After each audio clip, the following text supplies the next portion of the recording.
Direct आलो ठाण्यामध्ये. ठाण्यामध्ये कशाला आलोय? चला हवा ऑडिशन म्हणजे ना ठाण्यात उतरलो आणि काय सांगू तुम्हाला, ऑडिशनची जागा सापडता नाकीनं वाली हो, नाकीनं वाली. सांगतो पहिल्यांदा एक रिक्षावाला भेटला. त्याला म्हणलं काका तिथं चला होते तू ऑडिशन पुढे. ते म्हणले तुम्ही सरळ जावा, इकडं वाला, परत सरळ जावा, परत या गल्लीत जावा, परत त्या गल्लीत जावा.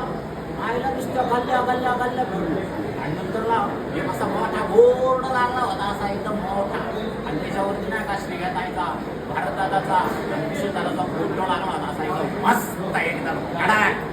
आणि मग म्हणला आता पोचलो मी हवा येऊ द्याच्या ऑडिशनला.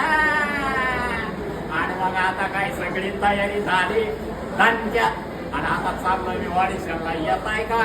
चला.